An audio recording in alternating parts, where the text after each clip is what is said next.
Hey everyone, John from Nintendo Life here, and today I'm here for the same reason I usually am. I'm on a petty vendetta. One of my favourite consoles, the Wii, is always slandered for its shovelware and its lack of games, and we've already done a top 21 games list as voted for by you, but I want to go further than that. Instead of 21 games, I want to talk about 100 games, and I realised that would be quite an undertaking to not only talk about those games but research them and capture footage, so we're going to sort of streamline this a little bit. Instead of just talking about them, I've limited this video to around 20 minutes long, which means I will have 12 seconds to talk about each of these 100 games. And to aid me with this is pre-recorded John. He's going to be calling out the games, so I'd have to keep track of where everything is. And we have one take to do everything, and this is starting with now. I can't mess up for starting now. So, you know what, I'm going to press the timer button, and we're going to just take this thing on the road. So are you ready? I don't know if I am, but let's see. Go! It didn't work. Animal Crossing, let's go to the city. There he is. So this game was kind of undermined by Wild World, which was the game that came prior and was far more popular. But this game has a much better frame rate, and also Brewster's is in there, which New Horizons doesn't have. Another Take that, New Kodar. Horizons. Another Kodar. Another Kodar is a visual novel made just for Europe and Japan, but it's a great one. America got the predecessor on the DS, but the presentation, the story, the music, it's wonderful. Arkwright's Fantasia. Arkwright's Fantasia is a game with weird voice acting, but if you can look past that, you're in for a great PlayStation 2 sort of feeling RPG with a brilliant vibe, great combat. It's a good game. Battalion Wars 2. So this is a spin-off of Advance Wars and Famicom Wars, but instead of it being sort of strategy-based, it's more real-time, which I kind of prefer, honestly. The predecessors on GameCube, but still, brilliant game. A Boy and His Blob. A Boy and His Blob came out around the time as New Super Mario Bros. Wii and Mirror the Demon Blade, and it's a remake of an NES game, and you feed your blob jelly beans, which gives them actions like a ladder, and there's a hug button too. Beat the Beat Rhythm Paradise! One of the best games of all time! So this was known as Rhythm Heaven Fever in America, and it's a compilation of some of the best rhythm games ever made. You've got to play this. Play it now. Put it in your Wii. Big Brain Academy. So I'm not really one for games like Brain Age, but this is a multiplayer party game, and it adds a really fun vibe, and it makes you feel good about doing maths and literacy rather than shaming you. Bit Trip Complete.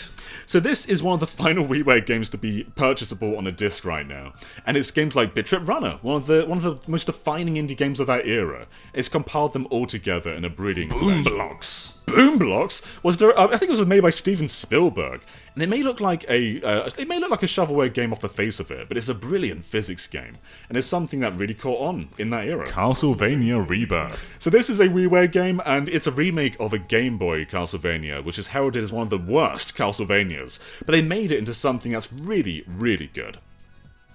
Captain Rainbow. I just finished this game. It's a Japan import, so you can only play it with a fan translation. But it's a game where you find forgotten Nintendo characters on an island, and you fulfill their requests. It's weird, but it's great.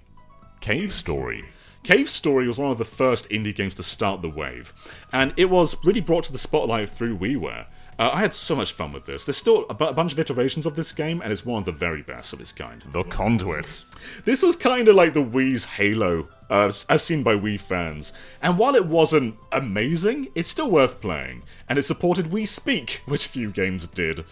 Contra Rebirth. Contra Rebirth, again a WiiWare game. But this is a brand new entry to Contra, not a remake. It's just it's like Contra 5, 6, I'm not sure. Call of Duty 4 Reflex Edition. This was... We had a few Call of Duties, but this one was the closest to being parity with the other versions. No content was cut, the motion controls were fantastic, and it ran pretty well for the Wii. Dead Rising Chop Till You Drop. This is weird, so it's not a good game, but it is fascinating though, because it runs on the Resident Evil 4 engine, with the same guns and sound effects, so if you're a fan of that game, you'll find this game fascinating. Dead Space Extraction. Surprisingly fantastic. So this was kind of looked back on as a lesser game, because it's a rail shooter. But in hindsight, it's just a brilliant entry in the Dead Space series, and plays nothing like the other ones. Deadly Creatures. This is brilliant. So Deadly Creatures is a really gory game about insects. So you play as actual spiders and other insects, and you fight against each other in this great 3D open world. It's brilliant. Disaster Day of Crisis. This is made by Monolith Soft, for Xenoblade Chronicles, and it's like an action game with rail shooter elements. It's bizarre, but if you're a fan of Xenoblade, I'd recommend trying this out. Dokapon Kingdom. Dokapon Kingdom is a party game like Mario Party, but apart from mini-games, you have turn-based battles, so it's like an RPG party game. It's bizarre, You gotta play it though. Dr. Mario Online RX. Another WiiWare game, but it's one of the best Dr. Mario's of its kind. It's the first one to have online play. I played this so much back in the day. There's even like a pointer mode where you can drag and drop the pills. Donkey Kong Country returns! Oh, this was the predecessor to my favourite game of all time, being Tropical Freeze. But this had so many of the elements that made that game so good. And it brought back Donkey Kong Country after a long hiatus. It's one of the best Donkey platformers Kong on Wii. Jet Race. This is not one of the best races on Wii, but it's still a good game, and it has that crocodile woman who is ingrained in my memory. I don't know if she's in other games, but I like playing as her. Endless Ocean 1 and Endless Ocean 2. So this is done by Eureka, the developers of Dr. Mario and Tetris 99. And it's hard to describe, because you go into the ocean, you just kind of chill with the wildlife, take pictures, not much objectives, it's just a really chill Excitebike game. World Rally. This is another WiiWare game. It's kind of a remake of Excitebike, but they made it far more accessible. And I'd much rather play this than the NES game, to be honest. But Excitebike's not over, because Excite Truck. Excite Truck was a Wii launch title, and you can put songs on the SD card and listen to them in the game. That's brilliant. It just gave Excitebike this adrenaline rush and made it really, really interesting. Excite Bots. But that's even better, because you take Excite Truck and you put bots in it. And any game's better with bots, and this game had Wi-Fi. It was America only for some reason, so I had to import it, but one of the best racing games of the generation. Klonoa. Klonoa! Klonoa is one of the best platformers ever made, and they remade it on the Wii in its entirety. So this is a remake of the PlayStation game, and if you like Kirby, I think you'll love Klonoa. They're kind of cut from the same sort of feeling cloth. Fast Racing League. Fast Racing League is the predecessor to Fast RMX and Fast Racing Neo, done by Shinen, and they somehow squeezed this beautiful game onto a 40 megabyte WiiWare limitation, and it's stunning. Final Fantasy The Crystal Chronicles The Crystal Bearer. So this was the Wii's original Final Fantasy game. It's a 3D game, and instead of it being like turn-based, you walk around almost like a Zelda game with gravity mechanics, like a gravity gun almost. Final Fantasy The Crystal Chronicles My Life as a King. The best Final Fantasy on the Wii. So this is another WiiWare game, but it's like a town builder. You don't go out on adventures, you send others to do it, you kind of micromanage everything. It's just a really fascinating game. This Final one, Fantasy though, The Crystal Chronicles My Life as a Dark Lord. it's good. It's not quite as good as My Life as a King. It's a tower defense game, so it's much more involved. So if you weren't a fan of the micromanaging of My Life as a King, you may like this one. I think I spoke too Fire fast. Emblem Radiant Dawn. This is the Wii's Fire Emblem. It's a sequel to the GameCube one, so it stars Ike, so it's kind of part of the same saga. These are quite expensive now, but they are really fun. And you can play it like a normal GameCube game with a GameCube controller. Boom Street that's Fortune Street, as you know in America. It's like Monopoly with Mario and Dragon Quest, which is a bizarre combination, but it's something I'm glad Fragile exists. Dreams. Oh, Fragile Dreams, a hidden gem. So this is a very sorrow game where you play as it's like very anime, and it's a love story between two characters. It's beautiful. Play it. Ghost Squad. Ghost Squad is, I don't want to say generic, it's very like, sort of time crisis-y. It's a rail shooter, but I love that this kind of thing's just out there. It doesn't try to be anything more than it needs to be. Epic Mickey. Epic Mickey is something we don't see from Disney very often. They take Mickey Mouse and turn it really dark, and there's platform mechanics kind of similar to Mario Sunshine. It's good. GoldenEye. GoldenEye, I was disappointed back in the day because it's very Call of Duty-esque, this remake. But now, I kind of appreciate it for what it is. They made GoldenEye into something different rather than just Guilty Gear Core. doing it again. Guilty Gear Core is a fighting game on the Wii in the Guilty Gear franchise. And we didn't really get that many fighting games on this system. So it's great just to have a traditional Guilty Gear game for the Wii. House of the Dead 2+3. So this took House of the Dead, games that were kind of lost because with normal TVs you can't use light guns. So the Wii managed to revive that using IR pointing, and I'm glad it did. But House then, of the Dead Overkill. Overkill was the new House of the Dead game exclusively for the Wii. It's also on PS3 with PlayStation Move a bit later on. But it's just a brilliant entry, very funny and gory and just great. Ivy the Kiwi. Ivy the Kiwi with a question mark. Ivy the Kiwi is a game by Yuji Naka, the developer of Sonic the Hedgehog, or the creator of Sonic the Hedgehog. And it's a brilliant puzzle game, also on DS, which may be a bit better on that platform. Kirby's Adventure Wii. This is Kirby's Return to Dreamland in America. It's the first console Kirby since Kirby 64, and it just brought back the franchise in a brilliant way, and added co-op for, I think, the first time. You can play as Kirby's Kirby. Epic Yarn. Epic Yarn! A very different Kirby, done by the developers of Yoshi's Woolly World. You can't really you can't inhale enemies and turn into them, but there's tons of great mechanics in there. The Last Story. The Last Story by Miss Walker. So this is part of the developers of Final Fantasy, but I think they made a different studio. And it's just a from the ground up 3D RPG for the Wii. Lost Winds 1 and 2. Oh, these were WiiWare classics. So you basically control the character by moving the Wii remote around, which controls the wind flow. So you don't jump, you control the wind to make him move around. It's a fascinating idea. Lost in Shadow. Lost in Shadow is an expensive game here in Europe, but basically it's a platformer where you play as a shadow. You don't see the character, you play as a silhouette the entire time. It's a great game. Little King's Story. Little King's Story is like the Wii's Pikmin. So the Wii got Pikmin 1 and 2 as new play controls, but this was a brand new game by a different developer. And they can die. They can die in this game. Like Pikmin Mad can. World. Mad World was done by Platinum Games, and it's this brilliant artistic game where everything's black and white apart from the blood, which just sort of it sort of exemplifies everything around you. Mario Kart Wii. Mario Kart Wii is probably the least fair Mario Kart, but the competitive scene for this game is broad, and the modding scene is insane too. So while you may not love the gameplay itself, it goes deeper than that. Mario Strikers Charged. Oh, I missed this series! Mario Strikers Charged gave so much personality to Mario. I think it's the reason people love Daisy and Waluigi today, because they had so much character in that game. Mario and Sonic at the Olympic Games. So, I'm talking about the entire series here. 2012 in particular had dream events like Mario Galaxy and Windy Valley from Sonic Adventure. It got wild at points. Like, I'm glad these happened. Mega Man 9 and 10. WiiWare games as well, they were kind of, they were remade into the Legacy Collection as well. But they're brilliant revivals of the Mega Man formula, and I love these two so much. Metroid Prime Trilogy. Oh, what a collection! So Prime 3 was a Wii game exclusively, but the trilogy brought along Prime 1 and 2 with Wii controls as well. It's made the package insanely well valued. Metroid Other M. So this is kind of the black sheep of the series, but I think there's a ton of value here though. It's weird, but they still implement mechanics that we haven't seen in 3D before, like jump, like the high jump and the speed boosts. Monster Hunter Tri. The Wii's exclusive Monster Hunter. So it left the PSP and the PS2 for the first time, and it gave us these underwater battles too. Surprisingly ambitious for the Wii, and had online as well. The Munchables. The Munchables I guess it's kind of like Katamari, where you run around a 3D world, and every time you eat something, you grow. Which is bizarre, but it's still really fun though. Muramasa the Demon Blade. Oh, what a beautiful game. This brought back hack and slashes in the 2D format for the first time in a while, and it really pulled it off in a fantastic way. Again, the art is just amazing. The Mushroom Men.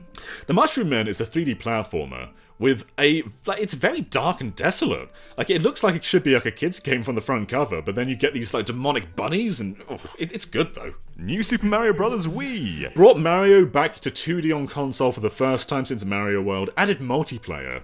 We're kind of sick of this series, I feel like, but this game, just by its own merits, it's good.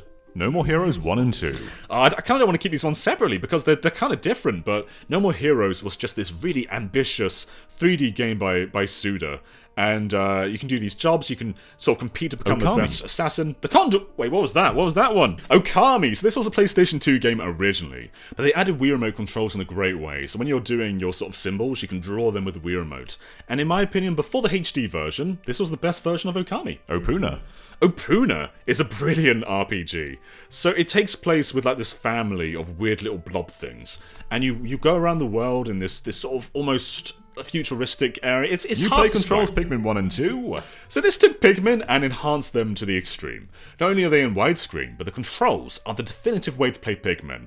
And it's kind of hard to go back after playing with Wii Remote controls, to be honest. Puyo Puyo 20th Anniversary. So this was exclusive to Japan. There was 3 Puyo Puyos in Japan. There was 7, there was 15th Anniversary and 20th. This one's kind of the closest to Puyo Puyo Tetris in gameplay, and I recommend it. Pokepark 1 and 2. So these took Pokemon and kind of gave them this 3D open adventure environment. So you do mini-games, you compete with other Pokemon, you play as the Pokemon themselves. There aren't really other Pokemon spin-offs that play like these. Prince of Persia, The Forgotten Sands. This was kind of a sequel to Prince of Persia 2008, I should say. So it's kind of cel-shaded, and while it looks like it should be like the Forgotten Sands, it's not. Or what was the other one called? Project Zero 2 Wii Edition. So this was a port of the PlayStation 2 Project Zero 2, and they gave it Wii remote controls. So Nintendo actually have the rights to this series now. So Maiden of Blackwater is Wii U exclusive, and they decided they'll do this game as Rabbids well. Go Home. Rabbids Go Home. They took Rabbids, which was kind of this minigame collection, but turned it into a 3D platformer. So they took everything that I didn't really love about the Rabbids series, but made me appreciate it through this game. Red Steel 2. Red Steel 2 was like the showrunner for Wii Motion Plus. So the first game was a launch title, it was fine, but this game had like sword combat, and it worked remarkably well. Resident Evil 4 Wii Edition. One of the very best games of all time. They took Resident Evil 4, my all-time favourite game, gave it the definitive control scheme. It's so hard to go back. All these years later, this is still the best version of the game. Resident Evil The Umbrella Chronicles. A good game. So this took Resident Evil 1, 2, and 3, and remade them as on-rails shooters. So if you weren't caught up with the series' story, this is a great way to do so. It's just a great action-focused Resident game. Evil The Dark Side Chronicles. This was Code Veronica, and a news story as well, I believe. Was there anything else in there? I can't quite recall. But it was still a really fun and a higher production on-rail shooter than the Umbrella Chronicles was. Rune Factory Frontier. So this Rune Factory is kind of like a farming series with also dungeon crawling elements, and this was a really ambitious one. They made it like a 3D environment, the art style was interesting. Samurai Warriors 3. So this I talked about recently in the Murasame Castle video, and there's a Murasame Castle mode where you can play as Takemaru in there. So it is the Wii's Muso game, but it's also a really tightly knitted to Nintendo Sakura one. Wars So Long My Love. So this was a SRPG. And it started on the Saturn, but the Wii's installment is pretty rare to find today, but it's a really great one. Great production values, brilliant characters, you can date them. Sin and Punishment Successor of the Stars. Sequel to one of the best N64 games, and this, if you like Kid Icarus Uprising's flight sections but weren't too fond of the on-ground sections, this is the game for you. You want exactly this game. Play it now! Silent Hill Shattered Memories. Silent Hill was in a bit of a weird state for a while, and this game kind of brought back the horror focus to the franchise. There's no combat, which is a bit strange, but if you are just someone who loves the story of the original, Sonic you'll and love this one. Sega All-Stars Racing. So this is a really great parody port of the original. So there's HD version on 360, this cuts nothing. It's just a great version. Sega Superstars Tennis. Again, same thing. This cuts nothing apart from online, which doesn't really matter today because online servers are no longer active, so it's just a great sports game. That was too early. Sonic Unleashed. So this is completely different to the HD versions. The PS2 and Wii versions had completely different level design, different mechanics, and it has less werehog too, so in some sense, it may be seen as Sonic a better Colors. game. Sonic Colors, though, took all the flaws of Unleashed and just gave you the pure boost gameplay, and was the most consistent Sonic game in ages, and since Adventure 2. A brilliant game. Could be coming back. Super Mario Galaxy 1+2. Do I have to put these two separate? Oh man, okay. These two are some of the best 3D platformers ever. I played through 3D All-Stars last year, and I like 64 and Sunshine, but this one's on another Super level. Smash Brothers Brawl. This is looked back on as the black sheep of the series as well, but in my opinion, it's different. Like going back to Smash 4, it's like it's fine, but it's so similar to what we have now. This is completely different, and it's great. And Subspace Super Paper Emissary. Mario. Oh, Super Paper Mario. Again, this was very different to the other ones, but they gave us this platforming-focused story game where you can play as Bowser, and whoever Mr. L is, I don't know who he is, but it's just this brilliant take on Tatsunoko it. vs. Capcom. This was the Wii Street Fighter, I'd say. Like, take Tatsunoko, which is a company most of us don't know. They're a very Japanese company. But they put them together in this brilliant fix, and it's one of my Tales of favourite versus Symphonia games. Dawn of the New World. This was a sequel to Tales of Symphonia, and to be honest, it's lesser than the first game. But if you're a fan of Tales of Symphonia, you've got to play this one. It's a brilliant continuation of the world and characters. Trauma Team. Trauma Team. So this was Atlus's, I think it might be in a launch title or launch window, but it's a great sort of like visual novel adventure game, which I definitely recommend playing. Wario Land, the Shake Dimension. So, Wario Land came back for the first time since the GBA, and this is the last game in the series, but it's an amazing hand-drawn platformer that doesn't get the respect it deserves, and plus you can shake things. WarioWare Smooth Moves. My favourite WarioWare! See, this is very Wiimote orientated, and they are so fun, like the form baton and all the ways you can play with it, like the elephant and all that. It's an amazing minigame collection. We Love Golf. We Love Golf was done by Camelot, who you'll know for the developers of Mario Golf. And they didn't make a Mario Golf or Mario Tennis game on the Wii, and this was kind of their own entry without Mario. But there were Capcom characters like Jill Valentine. World of Goo! World of Goo! One of the best games ever made. This is another WiiWare game. And it's a puzzle physics game, which sounds simple, but they gave this such an elegant art style and mechanics, and you've got to play World of Goo. Wii Sports. Wii Sports, what can I say about Wii Sports? This is one of the most important games of all time. Everyone who had a Wii had Wii Sports. It just made gaming so much more open and inviting.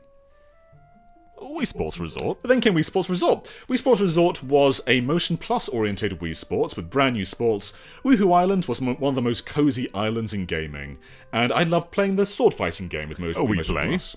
Wii Play came with a Wii Remote, so this was £5 more than a regular Wii game, so of course you're going to get it for the Wii Remote, and it had Battle Tanks, which is worth the price of admission alone.